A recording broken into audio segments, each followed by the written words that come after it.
നമ്മുടെ ദേശത്തിൽ തന്നെ വളരെ പ്രസിദ്ധപ്പെട്ട ക്ഷേത്രങ്ങളിൽ ഒന്നാണ് ഒറീസയിലുള്ള പൂരി ജഗന്നാഥ ക്ഷേത്രം.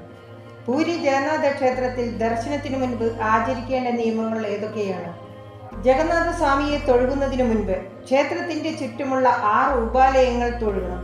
ഈ 6 ഉപാലയങ്ങൾ ഏതൊക്കെയാണ് എന്ന് നോക്കാം. ജഗന്നാഥ ക്ഷേത്രത്തിന്റെ ഒരു വശത്തായി അതിപവിത്രമായ ഒരു വലിയ വടവൃക്ഷമുണ്ട്. എത്രയോ 1000 പഴക്കമുള്ള ഈ വടവൃക്ഷത്തിന്റെ ചുവട്ടിൽ വടമംഗല ദേവിയുണ്ട്. ഈ വടവൃക്ഷത്തെയും വടമംഗല ദേവിയെയും ദർശിക്കണം. അതിനുശേഷം കുറച്ചപ്പുറത്തായി നൈരുതി മൂലയിലുള്ള വിമലാദേവി ക്ഷേത്രത്തിൽ വന്ന് വിമലാദേവിയെ തൊഴുകണം. ക്ഷേത്രപാലകയായ ഈ ദേവി വളരെയധികം ശക്തി സ്വരൂപിണിയാണ്. ഇവിടെ തൊഴുതതിനു ശേഷം ക്ഷേത്രത്തിന്റെ പിൻവശത്ത് ആലയ ഗോപുരത്തോട് ചേർന്ന് നിൽക്കുന്ന നരസിംഹസ്വാമിയുണ്ട്. 10 അടി ഉയരമുള്ള ഈ നരസിംഹസ്വാമിയെ താഴെ നിന്നുകൊണ്ട് തന്നെ തൊഴുകാം. ഈ നരസിംഹസ്വാമിയെ തൊഴുതാൽ ദുഷ്ടശക്തി ഒഴിഞ്ഞു പോകുമെന്ന് ഭക്തർ വിശ്വസിക്കുന്നു. അത് കഴിഞ്ഞ് കുറച്ചപ്പുറത്ത് വായുമൂലയിലുള്ള മഹാലക്ഷ്മി ദേവി ക്ഷേത്രം. ഇവിടെ മഹാലക്ഷ്മി ദേവി കമലാത്മിക രൂപത്തിൽ ദർശനം തരുന്നു. ഇവിടെ തൊഴുതാൽ ദാരിദ്ര്യമെല്ലാം വിട്ടുപോകുമെന്നതാണ് ഐതിഹ്യം. ഇവിടെ തൊഴുതതിനു ശേഷം ഉത്തര ദിശയിലേക്ക് നോക്കിയാൽ ഉത്തര ദുർഗ ശീതളാ ദേവിയെ കാണാം. ഈ 2 ദേവികളും തൊട്ടാണ് ഇരിക്കുന്നത്. ഇവിടെ തൊഴുതതിനു ശേഷം ഉത്തരദ്വാരത്തിൽ കൂടി ജഗന്നാഥ ക്ഷേത്രത്തിലേക്ക് കയറാം. ഈ ക്ഷേത്രത്തിന്റെ മറ്റൊരു പ്രത്യേകത ഇവിടെ എന്നും ഉത്തരദ്വാര ദർശനമാണ് എന്നതാണ്.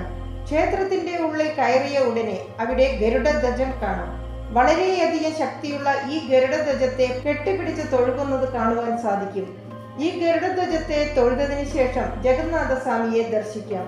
ഈ 6 ഉപാലയങ്ങളുടെ പ്രത്യേകത, ഈ 6 ഉപാലയങ്ങൾ ചേർത്ത് നോക്കിയാൽ ഷഡ്ഭുജാകൃതിയിലുള്ള ഒരു യന്ത്രത്തെ പോലെ ഇരിക്കും. ഈ യന്ത്രത്തിന്റെ ഓരോ സ്ഥലവും വളരെയധികം ശക്തിയുള്ളതാണ്. അതുകൊണ്ട് തന്നെ ഈ 6 ഉപാലയങ്ങൾ തൊഴുകുമ്പോൾ നമ്മൾക്ക് പ്രത്യേക എനർജി കിട്ടും എന്നതാണ്.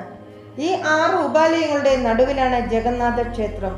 ദ്വാപരയുഗത്തിൽ ശ്രീകൃഷ്ണൻ ദ്വാരക വിട്ടു വരുമ്പോൾ ബലരാമനെയും രുക്മിണി ദേവിയെയും സുഭദ്രയെയും ലക്ഷ്മി ദേവിയെയും ഗരുഡനെയും കൂട്ടി പൂരി ക്ഷേത്രത്തിൽ വന്നതായി പുരാണത്തിൽ പറയുന്നു. അതുകൊണ്ട് തന്നെ ഈ ദിവ്യശക്തികളെല്ലാം പൂരി ക്ഷേത്രത്തിൽ ഉണ്ടെന്ന് വിശ്വാസം. രാധായന്ത്ര രൂപത്തിലുള്ള 10 ഏക്കർ സ്ഥലത്തിന് നടുവിലാണ് പൂരി ക്ഷേത്രം സ്ഥിതി ചെയ്യുന്നത്. ഈ രാധായന്ത്ര രൂപത്തെ ആരും കൊത്തിപ്പണിതല്ല, സ്വയംഭൂവായി വന്നതാണ് ഈ യന്ത്രരൂപം എന്നും പറയപ്പെടുന്നു. ഇനിയൊരു മിസ്റ്ററിയുമായി അടുത്ത എപ്പിസോഡിൽ.